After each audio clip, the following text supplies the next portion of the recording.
Los primeros años del siglo XX constituyeron la época de la cinematografía, el automóvil, la aviación y la radio, los cuales internacionalizaron la vida, acortaron distancias y difundieron las manifestaciones culturales y artísticas en todas las capas sociales.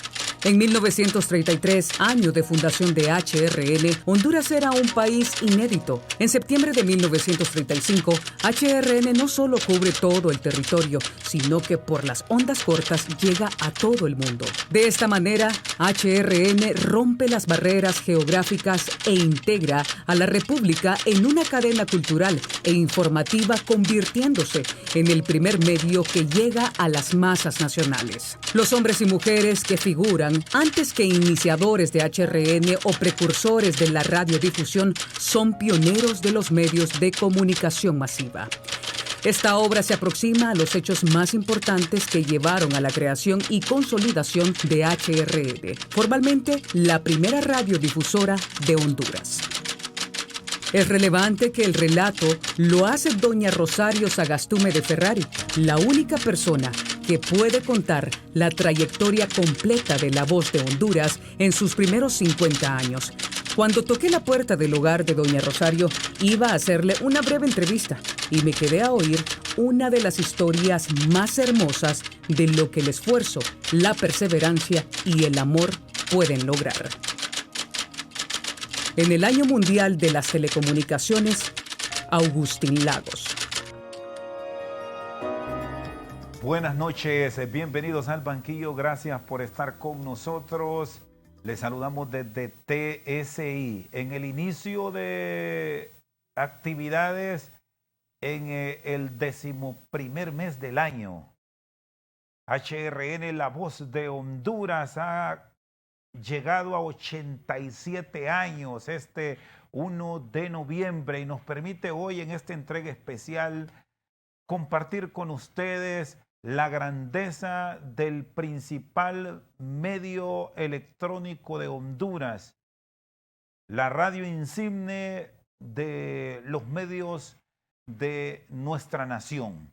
Hoy tenemos el gusto que nos acompañe un profesor de generaciones, un destacado hombre de prensa y de leyes, escritor nacional y que tiene en ese devenir de su vida un espacio especial por ser el escritor del libro Los Pioneros. Conversaciones con la dama de la comunicación, doña Rosario Sagastume Torres, viuda de Ferrari.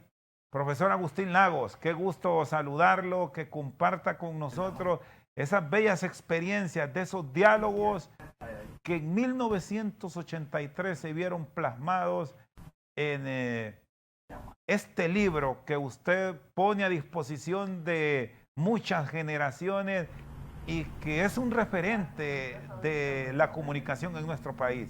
Qué gusto saludarlo y que esté con nosotros. Feliz noche. Feliz noche, Rosendo.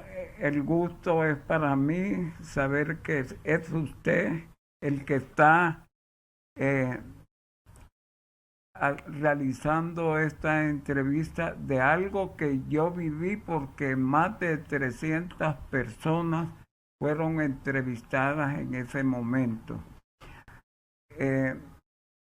Seguramente querrá saber usted que don Rafael Ferrari no trabajaba, lo habían sacado, en la Tropical Radio se había ido de Tegucigalpa, y la primera estación que existió en Honduras, que fue la HRB, ya no estaba. Estaban sin trabajo. Le pregunto a usted, ¿quién trabajaba entonces en la casa? Y yo mismo le voy a responder, doña Rosario, haciendo enchiladas a escondidas de su esposo, mantuvo el hogar. Él estaba en otro quehacer, era fundar una estación de radiodifusión. Y el equipo No sé cómo consiguió dinero don Rafael, pero el equipo estaba en Puerto Cortés listo para llegar a Tegucigalpa. Si usted quiere hacerme alguna pregunta en eso, le puedo decir que el equipo no pudo traerse a Tegucigalpa porque, basado en un reglamento que no existía, prohibieron que la importación de ese equipo, pero ya estaba ahí. Entonces el poeta Alfonso Guillén Zelaya, amigo de la familia, y el ministro de Cultura, Agricultura y Trabajo, a quien fue a ver doña Rosario, le prometieron que sí le iban a ayudar para que el equipo llegara. El equipo llega, pero no lo dejan trabajar el general Carías, porque la Tropical Radio se opuso rotundamente, ya que existía una concesión del gobierno con la Tropical Radio, una concesión de muchos años, así que no podía llevarse a cabo la introducción de ese equipo. Pero doña Rosario y don Rafael Ferrari García acudieron a don Eugenio Levarón para que él les diera el permiso a nombre de la Tropical Radio. Y así fue como se autoriza que HRN funcione. Era onda larga. Esa onda larga no llegaba más que al Puente Mayor. Esa onda larga no llegaba al Guanacaste, no llegaba. Y ocurre en 1934 una tragedia sin nombre. El río Marchala, que normalmente era como una quebrada, se hizo un dique, se desbordó y destruyó totalmente la ciudad de Ocotepeque. Solo quedó en pie la iglesia. Pero HRN, por los telegramas y de las comunidades vecinas, fue que pudo informar de ese acontecimiento. No así cuando se instala la onda corta. Y la instalación de la onda corta, Rosendo, fue otro drama. Ya no estaba Eugenio Mr. Kennedy ya no estaba, la Tropical ya no estaba. Entonces Paul Young sustituye a Kenneth H.C. en la parte técnica de la radio. Y adivine usted qué pasó. No había dinero para eso. Fueron donde don Eugenio Levarón, y le prometieron, Ferrari le prometió el mundo entero, con tal que le prestara dinero para comprar 2 sensores. Cuando le llevó el documento, Levarón le dijo: no, este no es pleito con ustedes, es con el general Carías. Le dice: mañana estoy pidiendo los sensores y los van a tener y no me tienen que pagar. Desde luego, cuando las cosas mejoraron, Rafael Ferrari lo fue a pagar. Empieza una era nueva para HRN. Imagínense que HRN llegó a lugares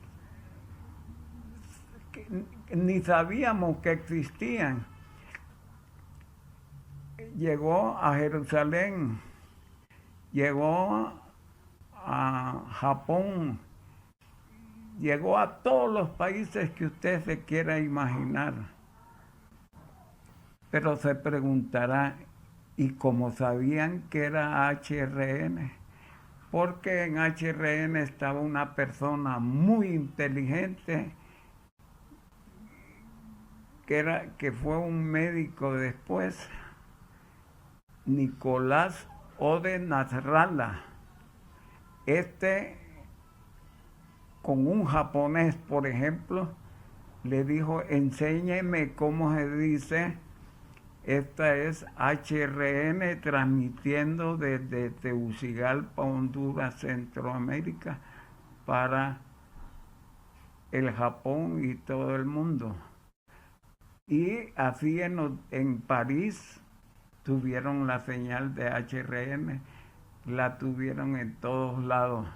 Aquí se concluye, profesor Lagos, que los inicios de la radiodifusión fueron difíciles, que solo la tenacidad que tenía don Rafael Ferrari García y esa compañía de doña Rosario Sagastume lograron imponerse, lograron salir adelante y superar todas estas vicisitudes que, como usted también ya lo señalaba y lo planteaba en esta introducción, y que aquí estén los pioneros, tuvo problemas con el gobierno de turno de aquel entonces, del general Tiburcio Carías Andino, pero al final, reiteramos, esa tenacidad logró sacar adelante esta empresa de radio que ha llegado a 87 años de estar con una labor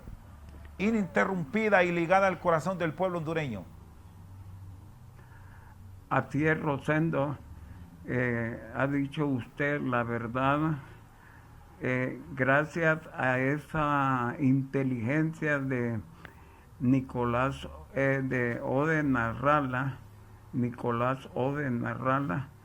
que se tomó la tarea de aprenderse en todos los idiomas, y de esa manera el New York Times menciona a HRN junto a la radio del Vaticano, a la radio de París, a la radio como la estación más poderosa prácticamente de toda América. Y no solo eso, estaba la WLW de Ohio, Cincinnati, y esa radio, catalogada en ese momento la más poderosa del mundo, transmitió un concierto,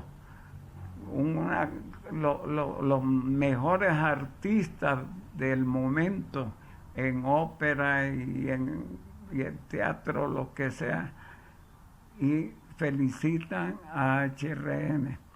En esos días se dice que 10,000 personas llamaron a HRN. Probablemente la mayoría eran hondureñas, pero cuando ya se suman 10,000, Rosendo, estamos hablando que la radio tiene su empuje de una manera terrible. Me hubiera gustado estar ahí en ese momento. Muy bien. Profesor Lagos, ¿le parece si hacemos una pausa? Ya vamos a continuar con este diálogo aquí a través de Al Banquillo, hablando de cómo ha sido esta evolución desde 1933, un 1 de noviembre, a la fecha de HRN, La Voz de Honduras. Pausa comercial, ya regresa.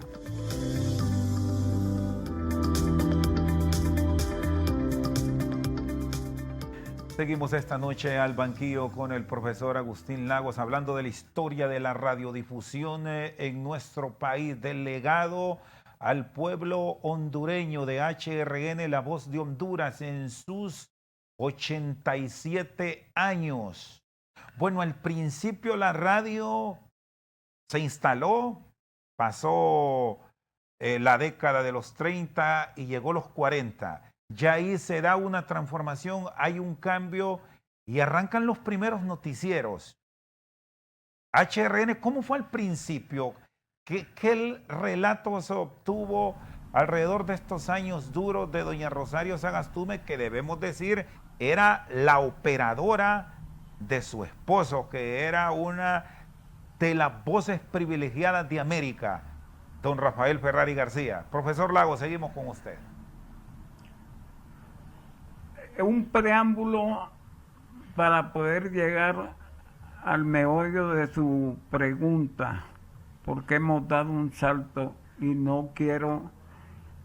Las primeras personas que laboraron en la radio, en HRN, ya con todas sus fuerzas, fueron el abogado Ángel B. Cepeda, más conocido como el monje loco en las dramatizaciones, y uno de los declamadores súper fuera de serie. El otro fue Nicolás Odenarrala, que ya hemos hablado un poco, pero hubo un concurso para escoger un locutor y alguien declamó la marcha triunfal y estaba cerca Nicolás Ode, que era estudiante, y le dijo a don Rafael: si Rubén Darío saliera de su tumba, saldría a destruir sus escritos y a darle unos buenos fajazos al que lo interpretó. Y tú lo harías. Y voy a probar. No venía listo para eso. Recuerda que es un concurso. Entonces empezó. Ahí viene el cortejo. Ahí vienen los clarines. Ahí vienen los paladines. Ojalá que no se salga Rubén Darío en la tumba y arrase conmigo también, pero más o menos ese era Nicolás Odenarrala. Ya van dos voces. La otra era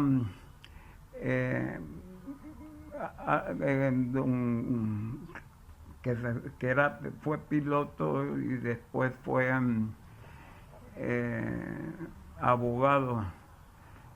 Palma Galvez, este era Palma Galvez, porque hay otro Palma Barnes, pero hay uno muy simpático que sé que le va a atraer, es Manuel Bonilla Herrera y Piedra Santa. Parece que alguien le dio una pedrada y se quedó con ese mote. Pues él transmitía fútbol en los llanos de San Felipe, ahí por donde está la embajada, ahí había una cancha de fútbol. Transmitía béisbol desde la escalera de un avión en Toncontín y transmitía básquetbol en la isla. Habían dos parales ahí con canastas. Lo curioso es que cada vez que se anotaba 2 puntos, la pelota iba al centro de la cancha. Pero lo más curioso es que cuando transmitían fútbol, Manuel Bonilla Herrera, desde la cancha grande de la isla, transmitía, y en el medio tiempo se bajaba de donde estaba con Natanael López Fuentes e iba a darle instrucción a los jugadores del Motagua, equipo al que él dirigió durante 5 años. Pues entramos a los años 30, como usted bien relata, y ahí está la música, está el teatro, están las dramatizaciones. Es una época esplendorosa hombres que tenían un título universitario, para ellos era un gran honor salir ante las cámaras, que se les oyera ante los micrófonos de la radio. Los conciertos de Carlos Hartling, que por cierto estuvo casado con Guadalupe Ferrari, prima del conde Ferrari y de Manuel y de Rafael Ferrari, había mucha amistad, y él les avisaba: hoy voy a estar en concierto. Y todo mundo iba al Parque Central, al kiosco de donde se transmitía esos conciertos. Antes de la aparición de HRN, el himno nacional no se oía como debe de oírse, hasta que aparece su propio autor de la música.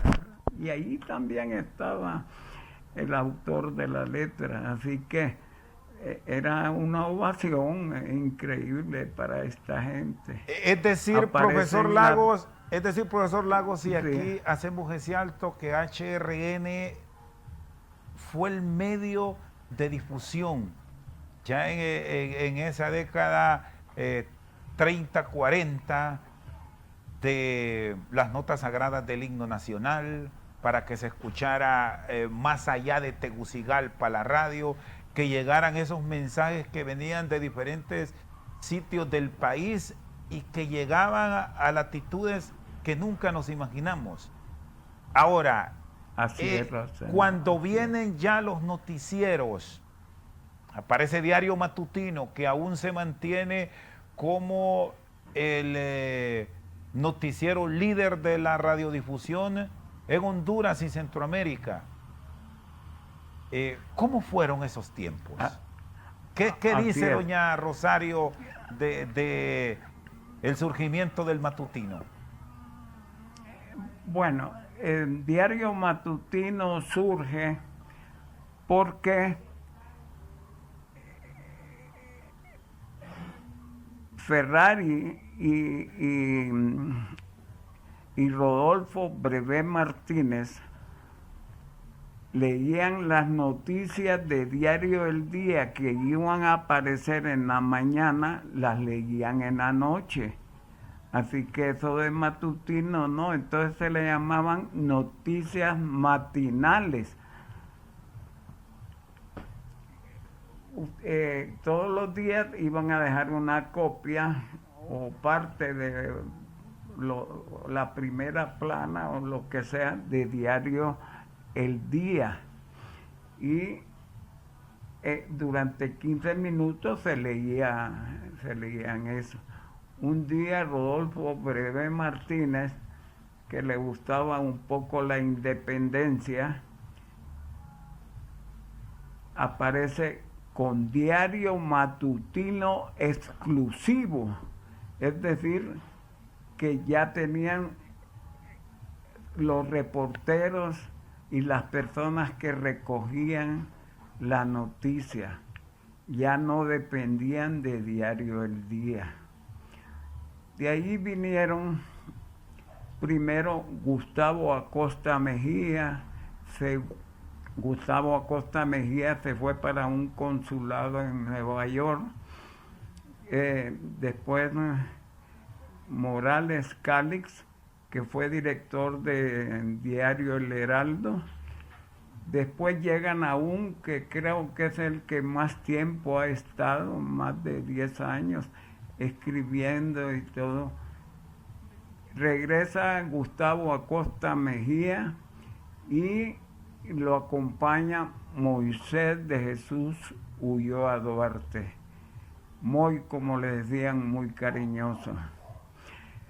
Pero los domingos los cubría don Mario Hernán Ramírez.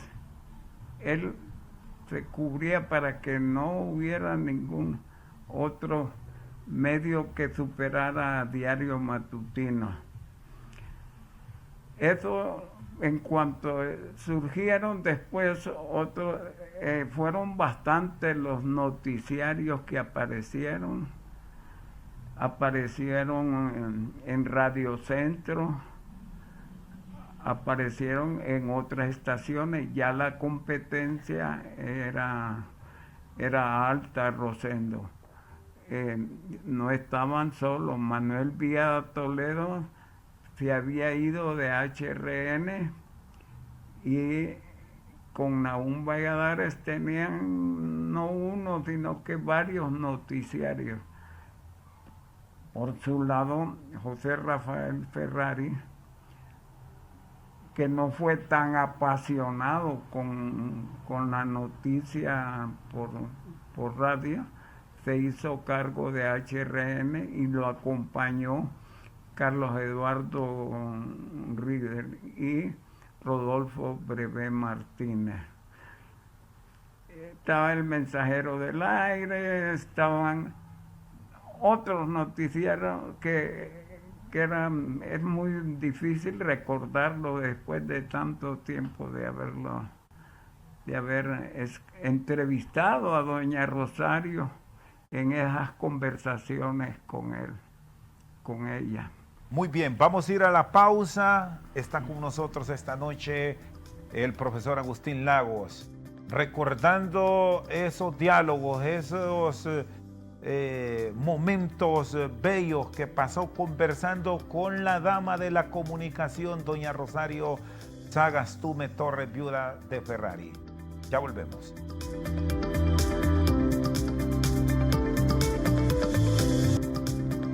Seguimos esta noche al banquillo con el profesor Agustín Lagos. Bueno, en 1951, ya vamos avanzando en el tiempo, ya había tomado prácticamente las riendas de HRN, doña Rosario Sagastume. Había muerto su esposo. Con los años que pasaron, y ya nos relataba el profesor Lagos, don Manuel Villeda Toledo, junto a don Nahum Valladares y otro grupo de entusiastas jóvenes de la radio, llegaron a Radio Centro. Por su lado estaba HRN y surge en ese momento lo que hoy ya conocemos como Emisoras Unidas. ¿Cómo gestó todo eso, doña Chayo? ¿Qué le refieren esos diálogos, profesor Lagos? Seguimos con usted. Eso ya alcancé, estaba muy cipote yo, pero más cipote que usted, imagínese. Pero era la batalla de las estaciones.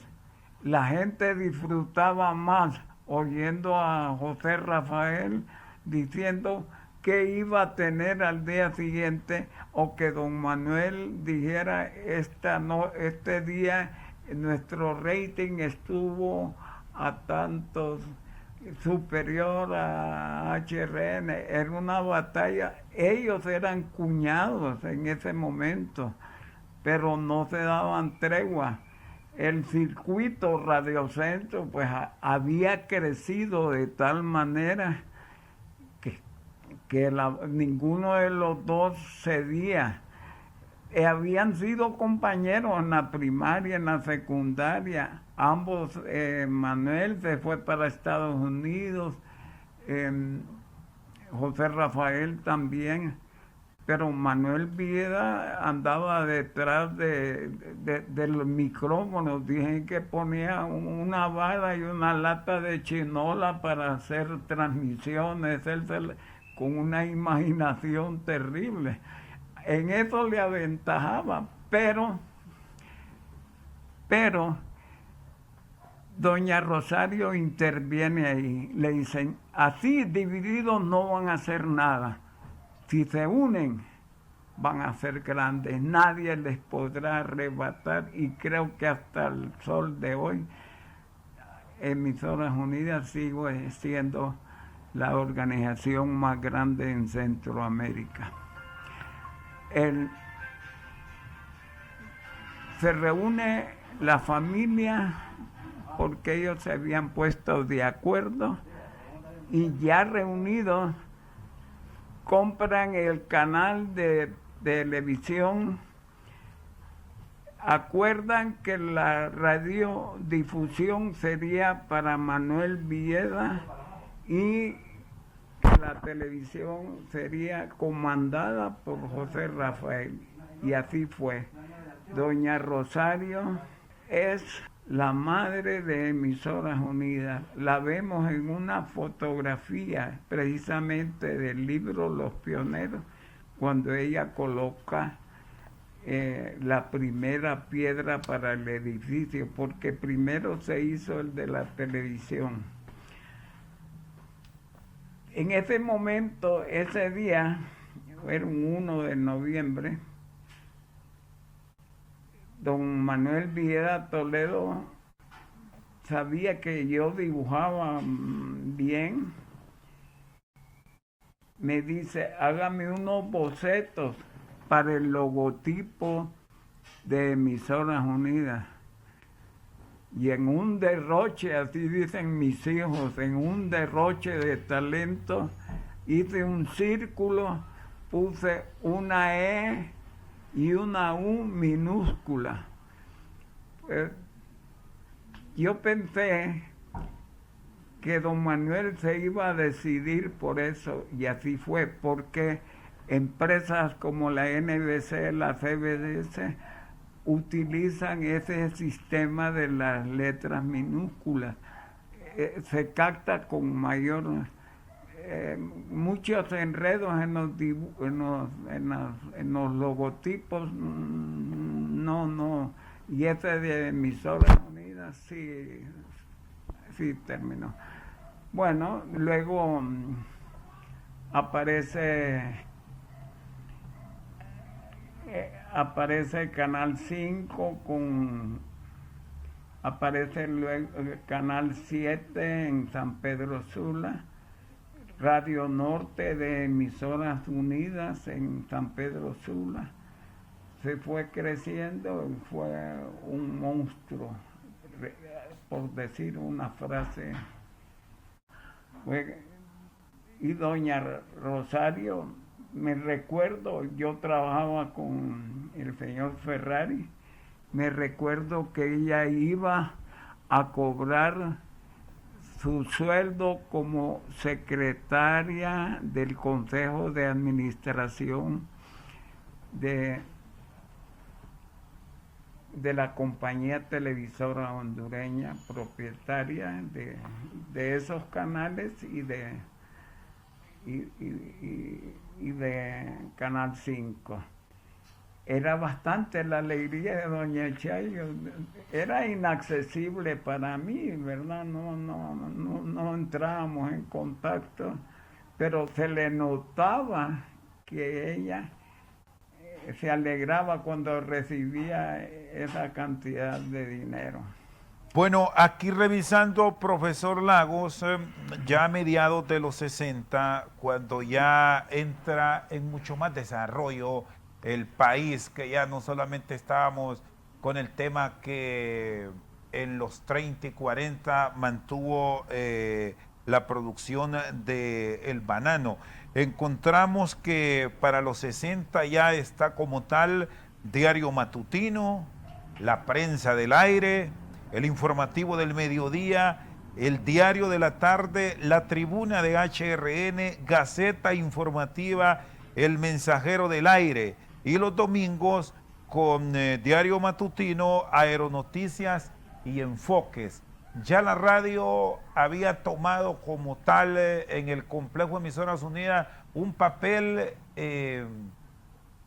con mucha noticia, con mucha información y con ese arraigo que había tenido siempre doña Rosario de mantenerla en el primer lugar, a pesar de la competencia que ya era mucha para ese tiempo. Así es, Rosendo. Me acuerdo que yo trabajé en la televisora con Vicente Machado Valle, Telerápida, pero ese programa también lo tenían en la radio. Lo de radio era increíble. Andrés a las 10 tenía una audiencia muy buena y me gustaba entrar allí y él don Andrés Torres Hijo, platicaba conmigo y me metía en el rollo de las noticias que yo no entendía, pero la repregunta da resultado. Tal vez usted quisiera saber cómo fue que se relató o se logró imprimir Los Pioneros, o si prefiere que nos vayamos al momento en que doña Rosario es secuestrada. Cualquiera, porque estos días me ha puesto a estudiar. Sí, este momento de la vida de doña Rosario, profesor Lagos, para luego irnos a la pausa y venir cómo fue la edición de Los Pioneros. ¿Cómo fue ese momento de su secuestro? Bueno, el teléfono de ella al final de la cuesta de la calle La Fuente no funcionó todo el día, ya en la noche tampoco. Entonces doña Rosario dice, este ambiente así no me gusta, estoy incomunicada.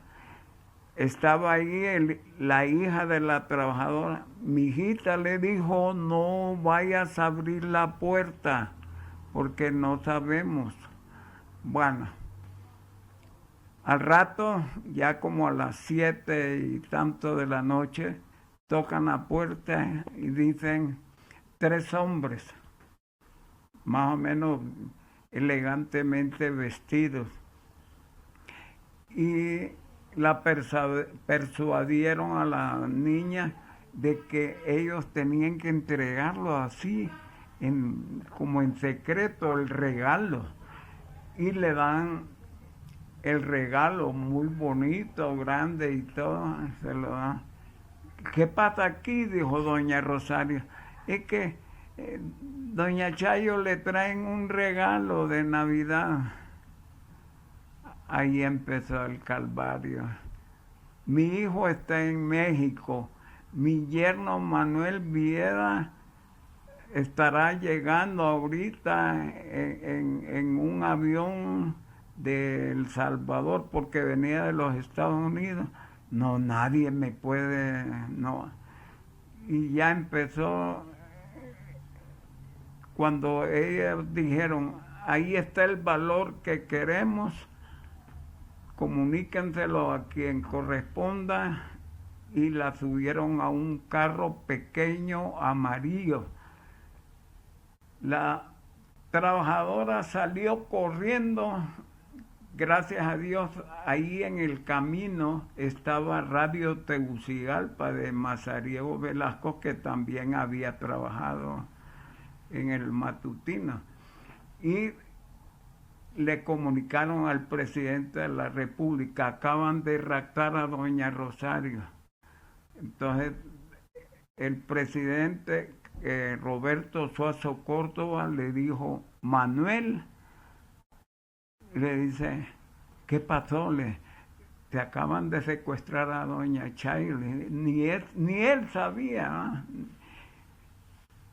Pero no te preocupes, yo personalmente me voy a hacer cargo de controlar a esos bandidos.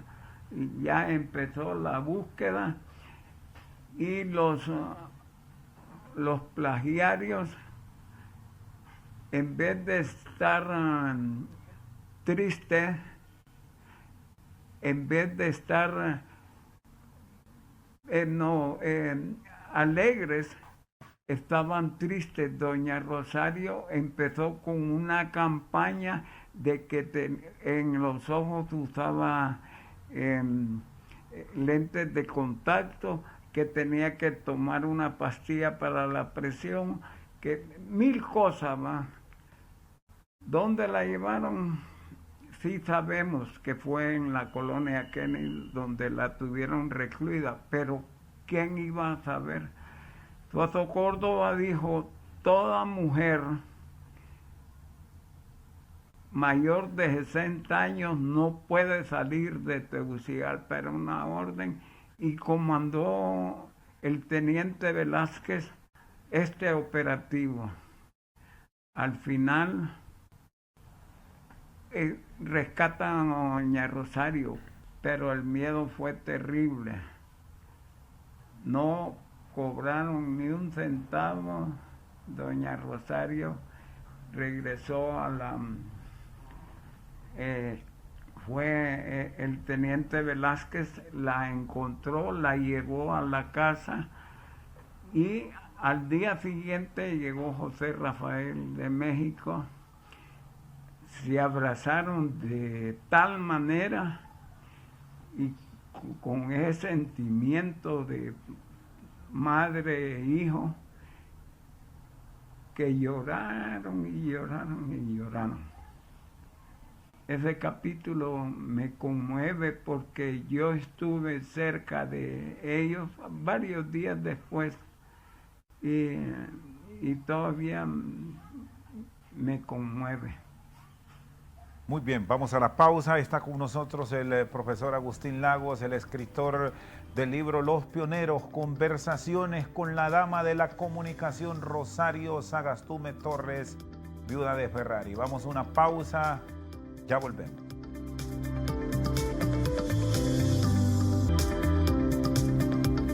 Seguimos al banquillo con el profesor Agustín Lagos. Aquí tenemos la edición de Los Pioneros, escrito en 1983, después de estos amplios diálogos. ¿Cuántas veces se reunió con doña Rosario? ¿Cómo fueron esos diálogos para concluir lo que tenemos en esta obra que encierra la vida de HRN, La Voz de Honduras, y de una familia dedicada a los medios de comunicación, profesor Lagos? Bueno, el libro Los Pioneros surge porque la gerente de Canal 5 y brazo derecho de don José Rafael Ferrari nos pidió que nos abocáramos a ella y escribiéramos un folleto para los estudiantes de secundaria a quienes en la clase de español les pedían la historia de la radiodifusión. Hasta ahí está todo bien, pero parece que la perseguían los asaltantes. A doña Rosario entró un bolo, porque no creo que se le puede calificar de otra manera. Entra a la casa. ¿Y usted qué hace aquí?, le dijo. Que no, que, y la insultó. Y le pegó un toque en la cabeza que rodó, y la hallaron tendida ahí, casi inconsciente. Entonces doña Miriam de Inestrosa, no, las conversaciones con doña Rosario tiene que hacerlas ella. ahí ya agarramos en serio la cosa y ella me decía, en 1931 tal cosa. Entonces yo iba a los archivos, le tomaba una fotografía, me la revelaban y eso como tomaba 20, 30, que no podía escribirlas a mano porque eran entonces 20 o 30 fotos, así fui sacando. Especialmente cuando Ferrari dije, se va a morir mi mamá y no vamos a tener la historia porque solo ella la puede contar. Entonces sale Los Pioneros, conversaciones con doña Rosario. Y a medida que iba conociendo los sacrificios que ella pasó, que hacía pancitos porque la suegra le enseñó a hacer panes y que a escondidas hacía enchiladas para mantener el hogar. Llegó el momento que dice José Rafael,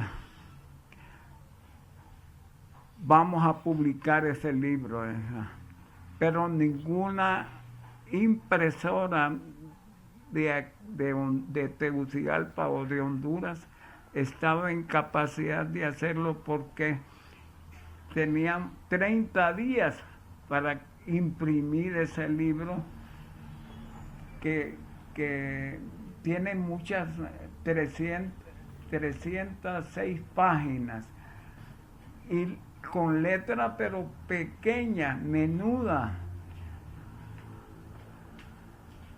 Entonces nos fuimos a San Salvador y allá en un hotel cercano a donde estaba el señor Ferrari me acompañó. ¿Cómo va? Y cuando habíamos 20 días de trabajar ahí, le dije, no, ya terminamos y solo esperamos el 1 de noviembre de 1983 para que el libro estuviera listo. Y estuvo listo y se le repartió a todo el mundo. Yo fui por todo el país entregando copias.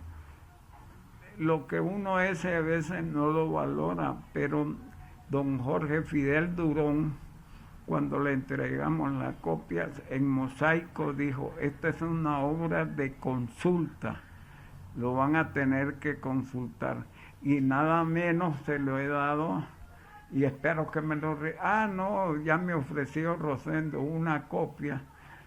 Yo no tenía ninguna. El director de la Escuela de Periodismo, Juan Ramón Durán, me pidió una copia y tuve que hacer maravillas para conseguirla y se consiguió. Bueno, y aquí, profesor, yo debo decirle, sí. Bueno, aquí tenemos este ejemplar y debemos agradecerle a José Manuel Villeda Ferrari, el nieto mayor de doña Chayo, porque cada 1 de noviembre se encarga con las amistades y con quienes le consultan de regalarnos estos ejemplares. Y me decía, hoy casualmente en horas de la mañana que estuve conversando con él, que ya se le están terminando, que doña Chayo en sus últimos días, José Manuel era muy cercano a ella, lo llamó y le digo, ahí tengo unas cajas, están llenas de libros de los pioneros, de mis relatos.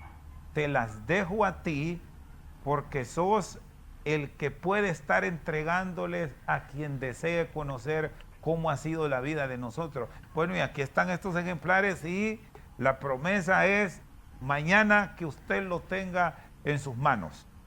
¿Le parece? Gracias, Rosendo, le agradezco mucho porque el libro nosotros construimos aquí en la casa y todo lo llevé ahí por el Coyolar, donde tenemos un terreno y he construido, prácticamente es un almacén de las cosas que hemos tenido aquí. Pues